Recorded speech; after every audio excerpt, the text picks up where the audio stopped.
The 30 Minutes That Will Change Your Life, episode 191. Are you ready to make your law firm a profit-generating machine that will free up your time and skyrocket your impact? With more than 2 decades of business growth experience and having proven that you can be successful while prioritizing your family and your impact, introducing the Profit with Law podcast. I am your host, the creator of the Firm Differentiator 10X Effect, Moshe Amsel. Well, hello and welcome to another episode here on the Profit with Law podcast. I'm your host, Moshe Amsel, and today I feel compelled to talk about something really simple. This is going to be probably one of the shortest episodes in the library here of the Profit with Law podcast.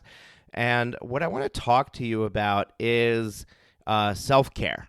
And not in the way of like, okay, you got to brush your teeth and take a shower, but more about being attuned to your needs as far as making sure you don't get burnt out. So we're going to dive into this in just a moment. Real quick, I'm going to share a word from some of our sponsors, and then we'll jump into the meat of this episode. Let me share an exciting tool that I recently came across that is a game changer for law firms that bill hourly or by the project, otherwise known as flat fee billing. The 2020 Legal Trends Report published by Clio rates how important various items are in a client choosing your firm. You may be surprised to know that the third most important decision factor for someone choosing a lawyer is the ability to pay with a payment plan.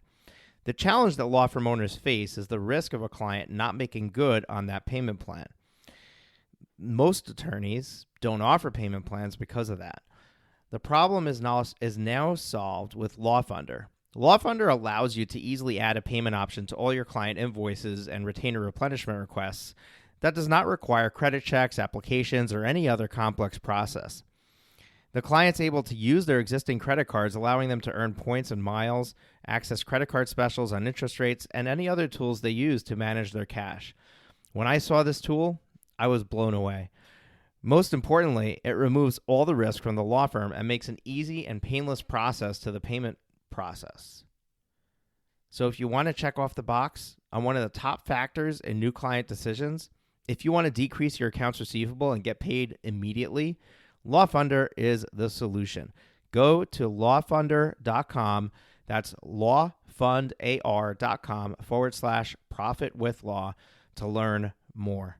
No buzzwords, no jargon, no BS, just results to make your law firm grow. That's Legalese Marketing. Legalese Marketing is a full-service marketing agency for lawyers by legal experts and digital advertising specialists. Their goal? To help your firm stand out in a competitive marketplace with personalized solutions to help your law firm attract the clients you want, backed by the systems to make it all work correctly. Visit profitwithlaw.com/legalese to learn more. This podcast episode is sponsored by Noda, powered by M&T Bank. You went to law school to be a lawyer, not an accountant. Take advantage of Noda, a no-cost IOLTA management tool that helps solo and small law firms track client funds down to the penny. Enjoy peace of mind with one-click reconciliation, automated transaction alerts, and real-time bank data. Visit trustnoda.com to learn more. Terms and conditions may apply. All right, we are back. And first of all, thank you so much for joining me today.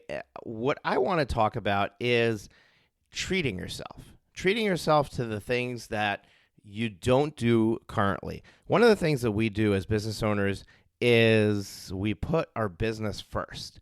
Now, for those of you that are parents, you're going to resonate with this a lot more, but if you're not, you can try to imagine. Our business is our baby.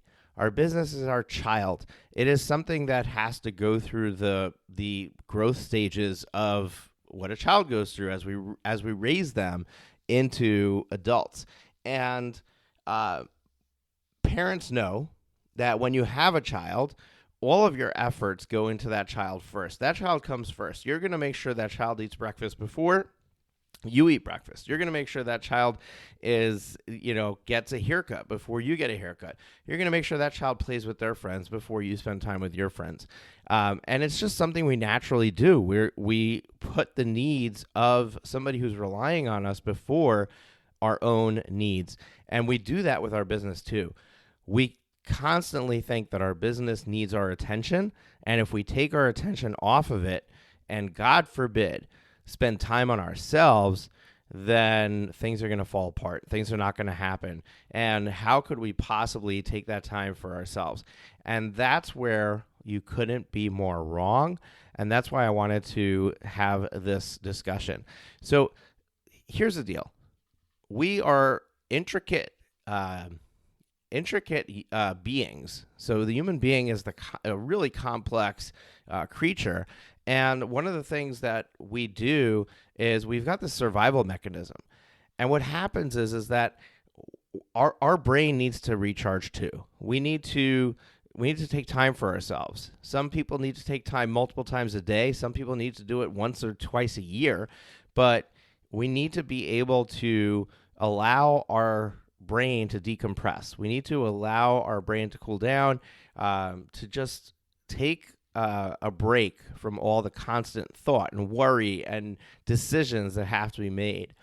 And everybody functions in a different way when it comes to this. But we tend to call this break fun or relaxation or vegging out or being a couch potato. We give it a lot of different names, but the reality is that taking time out from the grind to care for ourselves in a loving way, because you understand that first and foremost, if you don't take care of yourself, you're not going to be able to care for your children, your business included, right? So if you don't take care of yourself, ultimately what's going to happen is that you are going to cause your business harm. Let me share a story with you to help you understand the real depth of this. So let me share an exciting tool that I recently came across that is a game changer for law firms that bill hourly or by the project, otherwise known as flat fee billing.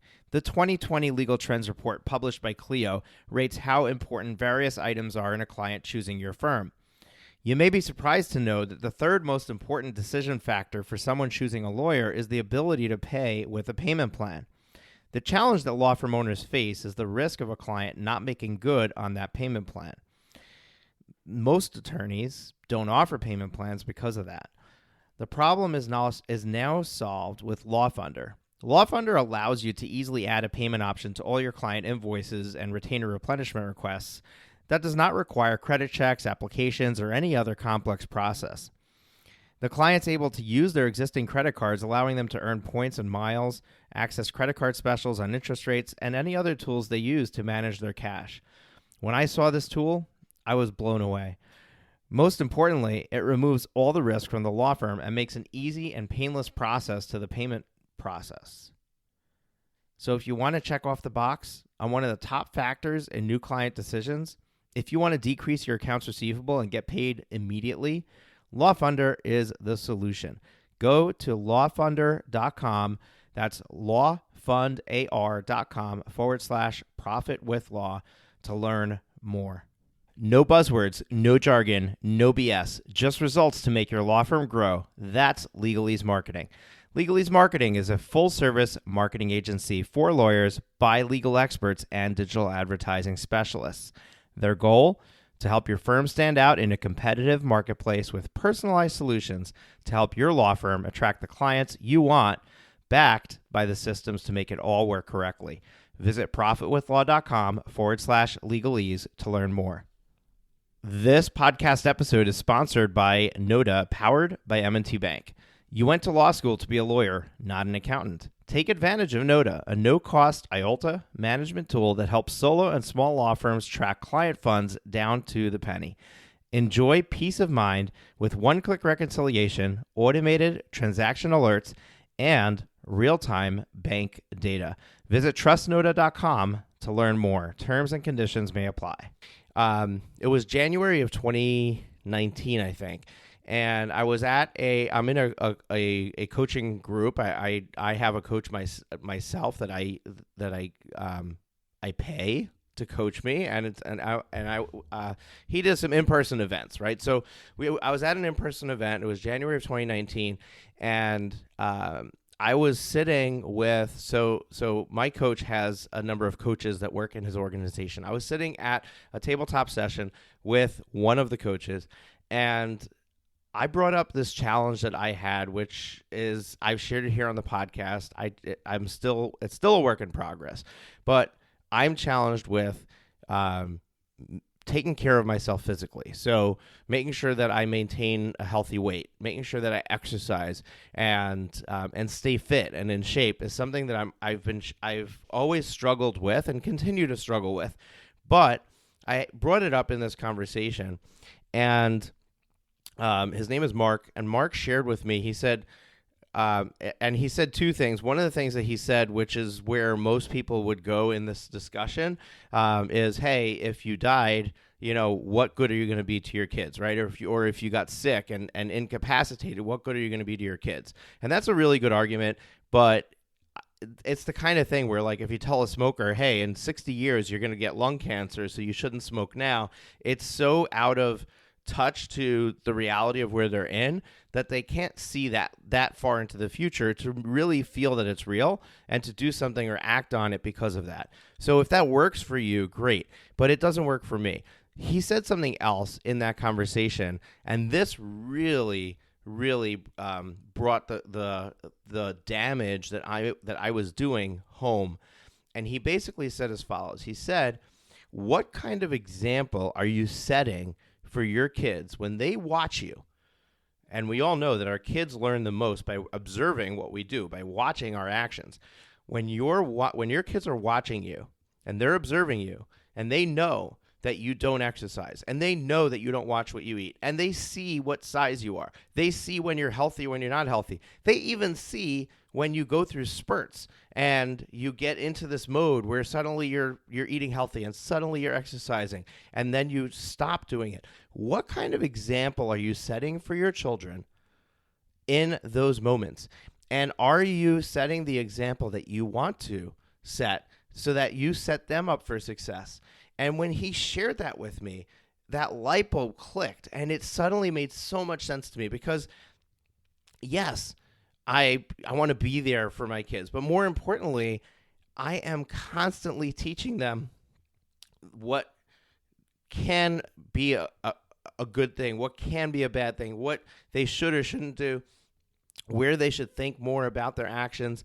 And when he shared that with me, I suddenly realized that I could not get my kids to live the life that I wanted them to live if I didn't teach them by example the most basic self-care rules of make sure that you're eating healthy food, make sure you're eating right, you're eating at the right times, make sure that you're making time for yourself to exercise. These are really, really important things, and I was doing a poor job of being the leader and showing the example of how to do that. Now, I want to go back to this example of our business is our child, because when you don't take time for yourself, when you never take a vacation day, when you never call in sick, when you never take a lunch break, your employees, your customers, they all see that. They see the example that you're leading by, and it is a toxic example. It is something that other people will not be able to do. It will lead other people to burnout. Is that really the example that you want to show to the people that are working for you, to the people that are working with you, that this is what they need to do in order to be in your good graces? This is what they need to do in order to be considered a success in your business. And if that's not the example that you mean to leave, then that's something that you need to change. Now, it could be anything. It could be taking vacations. It could be going to the spa. It could be getting your nails done, your hair done. It could be just having a 30-minute spot on your calendar for meditation or a cup of coffee, or even, hey, I'm going to chat with other people and it's not going to be about work. you know deep down what it is that makes you tick. You know deep down what you need to create space for in your life, to give yourself the breathing room, to be able to remove some of that pressure. And by doing that, you're not just removing the pressure for yourself. You're not just fixing yourself, but this is part of the job. It's part of the requirement of being a good leader, being a good business owner, being a good parent. You need to do this not just for you, but for everyone else around you also.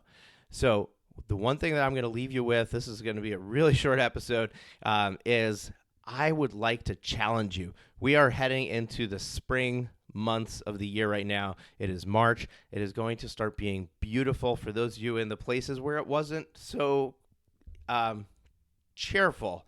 The weather wasn't so cheerful before, and now spring just brings with it a certain energy, and I want to challenge everybody to the following. Now, there's two things that you can do. You can either just choose something that is going to be your outlet and say, I'm going to do this at a minimum of X times per week, or maybe once per week or something like that. You have to know what your limitations are. You have to know where you're at and make that challenge for yourself. But the other thing I want to challenge you to do is that now that it is starting to be beautiful outside, make a 30-minute appointment with yourself on the calendar in the middle of the day, smack in the middle of the day, whether it's at 12 or 12:30 or 1 o'clock. Block your calendar out and do it daily. Now, for those of you who have court and you have to work around court, I get it. You can do this a little bit differently, and I'll explain to you in a second how, but let me just finish. This is what I want you to do. I want you to take that time to go for a walk outside. This is not an exercise routine. This is to enjoy nature, to just go out and allow your mind to wander, to look around at the beauty of the world around us, and to take in the fresh air and fill your lungs with that air and be able to just let your worries melt away, let your fears melt away, and just for a moment, just allow yourself to live in the here and now, in the moment. And the reason I want you to do this in the middle of the day is because I want you to do it when the kids are not around. I want you to do it when your spouse is not around. I want you to do it when it can be really you, just for you. Now, for those of you who have to work around court schedules, things like that, you can actually do this on the way from the parking lot into court, on the way from court back to the parking lot. Take a detour. Walk an extra block or two. Even if you're not in a place where it's beautiful because there's buildings all around you, I get it. But take that extra time and just extend the time that you're away from the office just by a little bit to give yourself that breathing room. And that will open up doors for you. That will really allow you to see the power in doing this. And by seeing the power in doing this, you can then take it and you can expand on it and use it in other areas of your life. So I hope that this was helpful for you, and I can't wait to hear back from you. Let me know. Let me know if you accepted this challenge, if you did it, how long did you do it for? I want to know, hey, I was able to go 3 weeks, 4 weeks, going out every single day for 30 minutes and just being in the moment. And I want to know what impact that had on your state of being and your ability to move the needle in your business, to succeed, to be happier with the people around you, to be more receptive of the people around you. It's amazing what can change when you do this. And with that, folks, take care. We'll see you on Thursday. Have you been enjoying the show? We sure hope so. To make sure you never miss an episode, be sure to hit the subscribe button in your podcast player app. Next week, we will be back with more valuable resources and ideas on how to break the mold and take your law firm to the next level.